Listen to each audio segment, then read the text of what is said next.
Capítulo 19. Edward permaneció una semana en la cabaña. La señora Dashwood lo urgió a que se quedara más tiempo, pero como si solo deseara mortificarse a sí mismo, pareció decidido a partir cuando mejor lo estaba pasando entre sus amigos. Su estado de ánimo en los últimos 2 o 3 días, aunque todavía bastante inestable, había mejorado mucho. Día a día parecía aficionarse más a la casa y a su entorno. Nunca hablaba de irse sin acompañar de suspiros sus palabras. Afirmaba que disponía de su tiempo por completo. Incluso dudaba de hacia dónde se dirigiría cuando se marchara. Pero aún así, debía irse. Nunca una semana había pasado tan rápido. Apenas podía creer que ya se hubiera ido. Lo dijo una y otra vez. Dijo también otras cosas que indicaban el rumbo de sus sentimientos y se contradecían con sus acciones. Nada le complacía a Norland. Detestaba la ciudad. Pero o a Norland o a Londres debía ir. Valoraba sobre todas las cosas la gentileza que había recibido de todas ellas, y su mayor dicha era estar en su compañía. Y aún así, debía dejarlas a fines de esa semana, a pesar de los deseos de ambas partes y sin ninguna restricción en su tiempo. Elinor cargaba cuenta de la madre de Edward todo lo que había de sorprendente en su manera de actuar. Y era una suerte para ella que él tuviera una madre cuyo carácter le fuera conocido de manera tan imperfecta como para servirle de excusa general frente a todo lo extraño que pudiera haber en su hijo. Sin embargo, desilusionada y molesta como estaba, y a veces disgustada con el vacilante comportamiento del joven hacia ella, aún así tenía la mejor disposición general para otorgar a sus acciones las mismas sinceras concesiones y generosas calificaciones que le habían sido arrancadas con algo más de dificultad por la señora Dashwood cuando se trataba de Willoughby. Su falta de ánimo, de franqueza y de congruencia era atribuida en general a su falta de independencia y a un mejor conocimiento de las disposiciones y planes de la señora Ferrars. La brevedad de su visita, la firmeza de su propósito de marcharse, se originaban en el mismo atropello a sus inclinaciones, en la misma inevitable necesidad de transigir con su madre. La antigua y ya conocida disputa entre el deber y el deseo, los padres contra los hijos, era la causa de todo. A Elinor le habría alegrado saber cuándo iban a terminar estas dificultades, cuándo iba a terminar esa oposición, cuándo iba a cambiar la señora Ferrars, dejando a su hijo en libertad para ser feliz. Pero de tan vanos deseos estaba obligada a volver, para encontrar consuelo a la renovación de su confianza en el afecto de Edward. Al recuerdo de todas las señales de interés que sus miradas o palabras habían dejado escapar mientras estaba en Barton.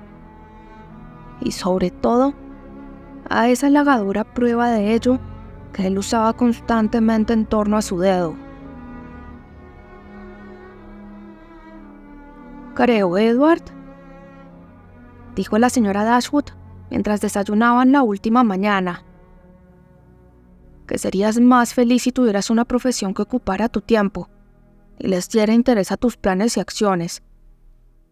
Ello podría no ser enteramente conveniente para tus amigos. No podrías entregarles tanto de tu tiempo. Pero», agregó con una sonrisa, «te verías beneficiado en un aspecto al menos. Sabrías a dónde ir cuando los dejas». «De verdad le aseguro», respondió él, «que he pensado mucho en este punto en el mismo sentido en que usted lo hace ahora. Ha sido, es y probablemente siempre será una gran desgracia para mí no haber tenido ninguna ocupación a la cual obligatoriamente dedicarme. Ninguna profesión que me dé empleo o me ofrezca algo en la línea de la independencia. Pero por desgracia, mi propia capacidad de comportarme de manera gentil y la gentileza de mis amigos han hecho de mí lo que soy.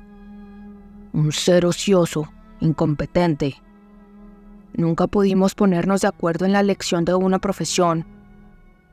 Yo siempre preferí la iglesia, como lo sigo haciendo, pero eso no era lo bastante elegante para mi familia.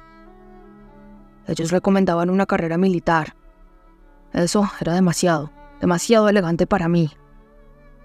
En cuanto al ejercicio de las leyes, le concedieron la gracia de considerarla una profesión bastante decorosa. Muchos jóvenes con despachos en alguna asociación de abogados de Londres han logrado una muy buena llegada a los círculos más importantes y se pasean por la ciudad conduciendo calesas muy a la moda. Pero yo no tenía ninguna inclinación por las leyes, ni siquiera en esta forma harto menos abstrusa de ellas que mi familia aprobaba. En cuanto a la marina, tenía la ventaja de ser de buen tono, pero yo ya era demasiado mayor para ingresar a ella cuando se empezó a hablar del tema. Y a la larga, cuando no había verdadera necesidad de que tuviera una profesión, dado que podía ser igual de garboso y dispendioso con una chaqueta roja sobre los hombros o sin ella, se terminó por decidir que el ocio era lo más ventajoso y honorable. Y a los 18 años, los jóvenes por lo general no están tan ansiosos de tener una ocupación como para resistir las invitaciones de sus amigos a no hacer nada. Ingresé, por tanto, a Oxford, y desde entonces he estado de ocioso, tal como hay que estar. La consecuencia de todo ello será, supongo, dijo la señora Dashwood, ya que la indolencia no te ha traído ninguna felicidad, que criarás a tus hijos para que tengan tantos intereses, empleos, profesiones y quehaceres como Columela. Serán criados, respondió con tono grave, para que sean tan diferentes de mí como sea posible, en sentimientos, acciones, condición, en todo. Vamos, todo eso no es más que producto de tu desánimo, Edward. Estás de humor, y te imaginas que cualquiera que no sea como tú debe ser feliz. Pero recuerda que en algún momento todos sentirán la pena de separarse de los amigos, sin importar cuál sea su educación o estado. Toma conciencia de tu propia felicidad. No careces de nada, sino de paciencia. O para darle un nombre más atractivo, llámala esperanza. Con el tiempo tu madre te garantizará esa independencia que tanto ansías. Es su deber, y muy pronto su felicidad deberá ser, impedir que tu juventud se desperdicie en el descontento. ¿Cuánto no podrán hacer unos pocos meses? Creo, replicó Edward, que se necesitan muchos meses para que me ocurra algo bueno.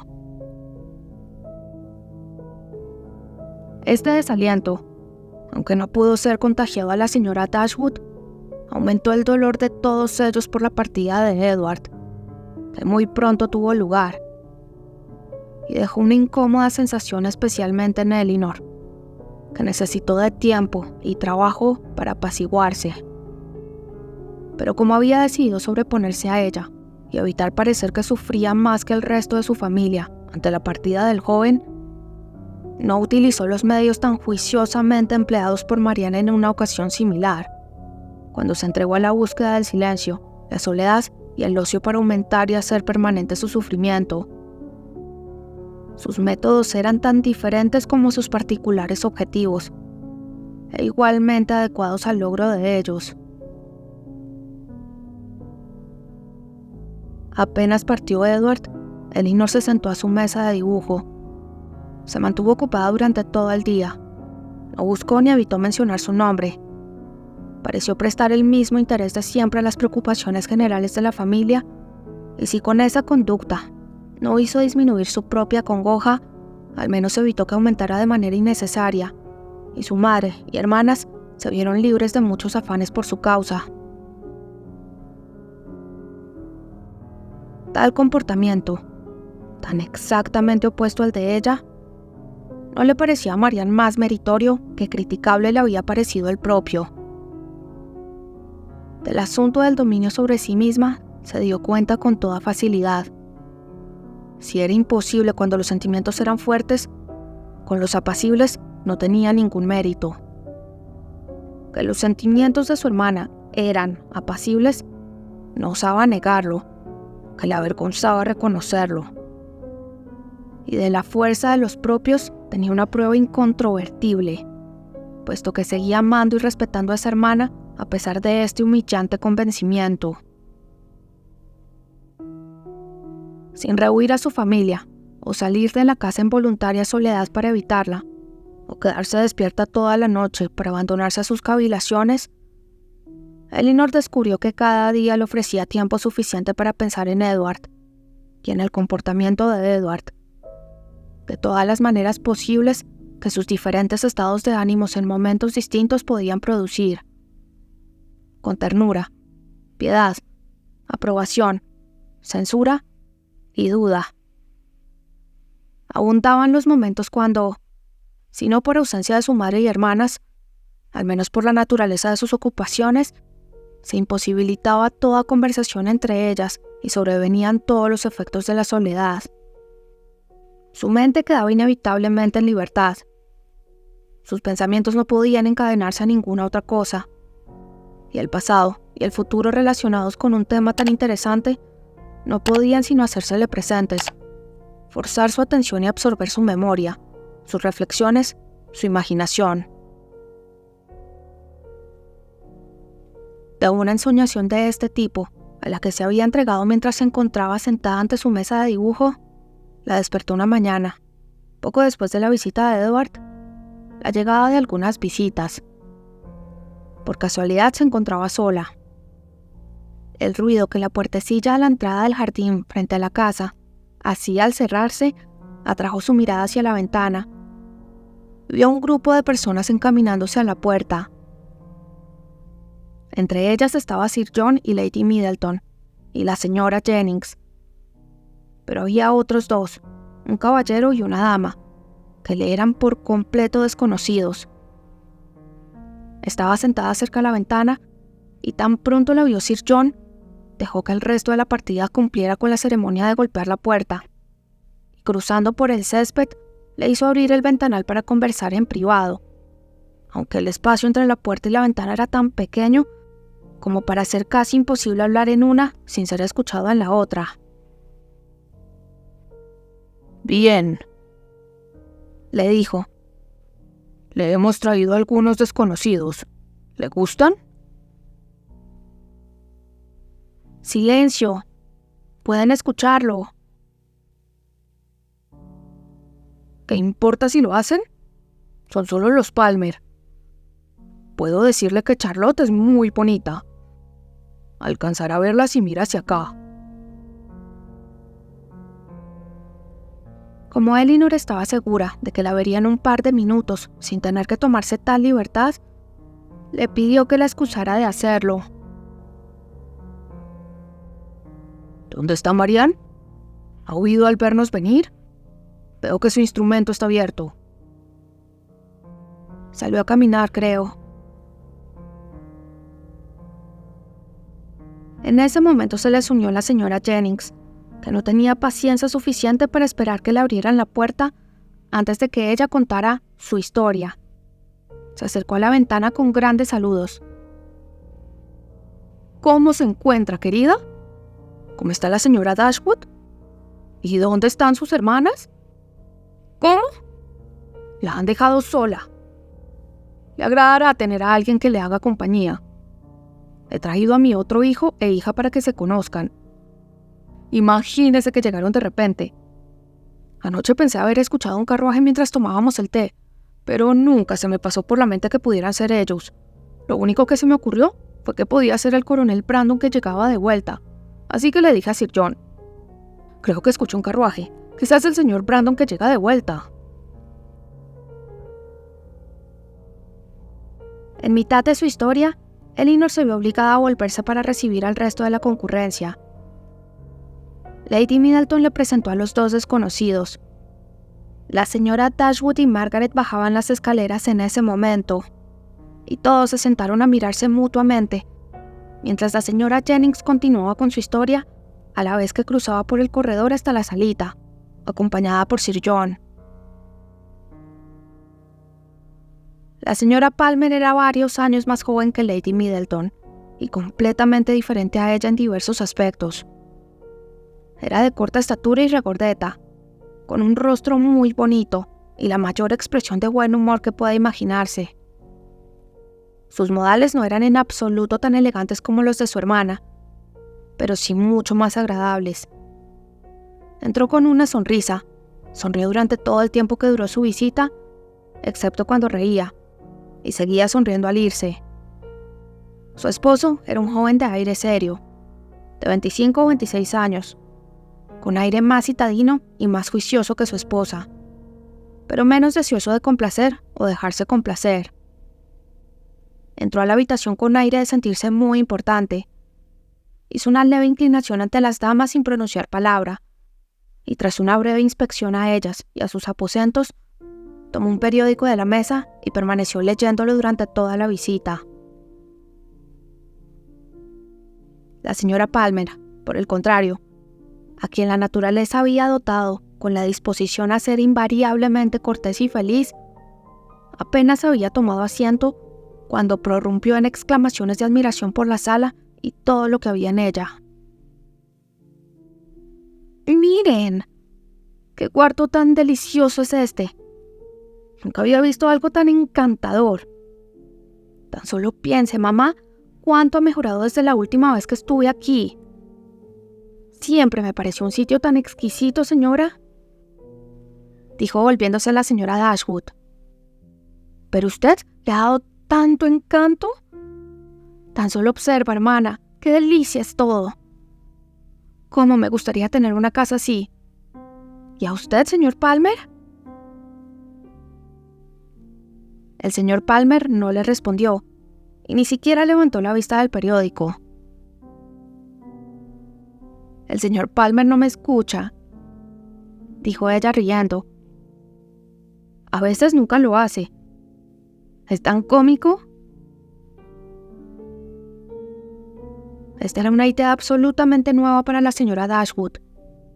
No estaba acostumbrada a encontrar ingenio en la falta de atención de nadie, y no pudo evitar mirar con sorpresa a ambos. La señora Jennings, entretanto, seguía hablando a todo volumen, y continuaba con el relato de la sorpresa que se había llevado la noche anterior al ver a sus amigos, y no cesó de hacerlo hasta que hubo contado todo. La señora Palmer se reía con gran entusiasmo ante el recuerdo del asombro que les había producido, y todos estuvieron de acuerdo 2 o 3 veces en que había sido una agradable sorpresa. Puede imaginar lo contentos que estábamos todos de verlos, agregó la señora Jennings, inclinándose hacia Elinor y hablándole en voz baja, como si pretendiera que nadie más la escuchara, aunque estaban sentadas en diferentes extremos de la habitación. Pero, ¿así todo?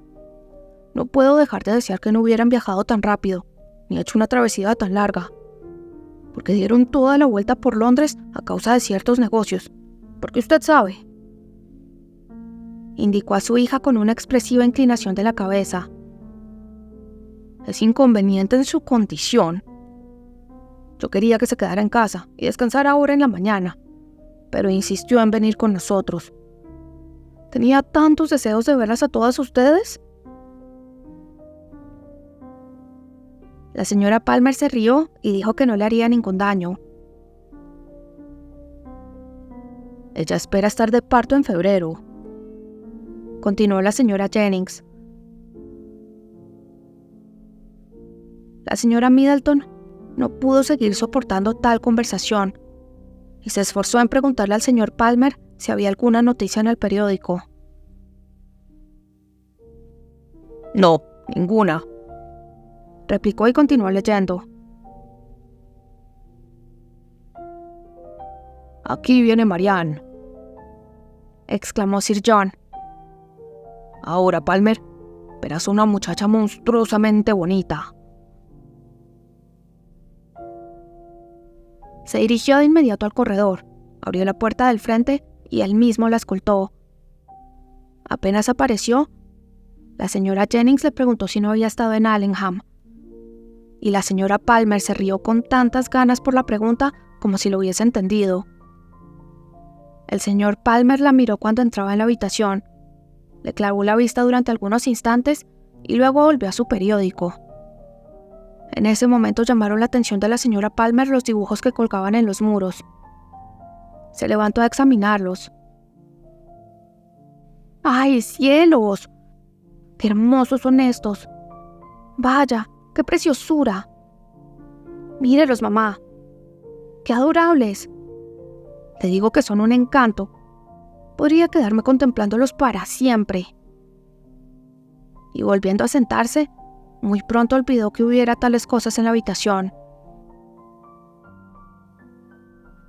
Cuando Lady Middleton se levantó para marcharse, el señor Palmer también lo hizo. Dejó el periódico, se estiró y los miró a todos alrededor.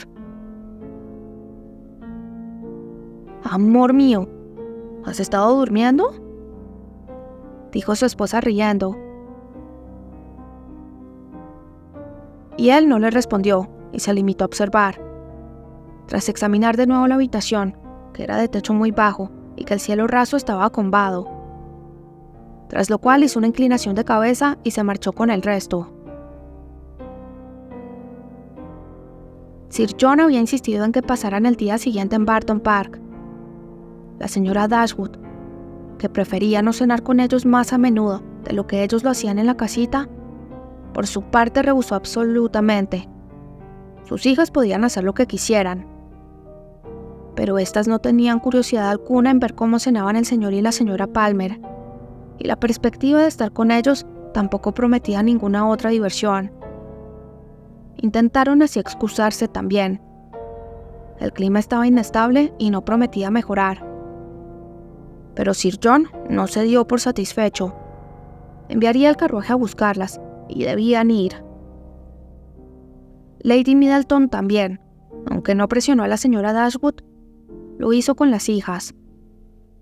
La señora Jennings y la señora Palmer se unieron a sus ruegos. Todos parecían igualmente ansiosos de evitar una reunión familiar, y las jóvenes se vieron obligadas a ceder. ¿Por qué tienen que invitarnos?, dijo Mariana apenas se marcharon. El alquiler de esta casita es considerado bajo, pero las condiciones son muy duras. Si tenemos que ir a cenar a la finca cada vez que alguien se está quedando con ellos o con nosotras. No pretenden ser menos corteses y gentiles con nosotros ahora, con estas continuas invitaciones, dijo Elinor, que con las que recibimos hace unas pocas semanas. Si sus reuniones se han vuelto tediosas e insulsas, no son ellos los que han cambiado. Debemos buscar ese cambio en otro lugar.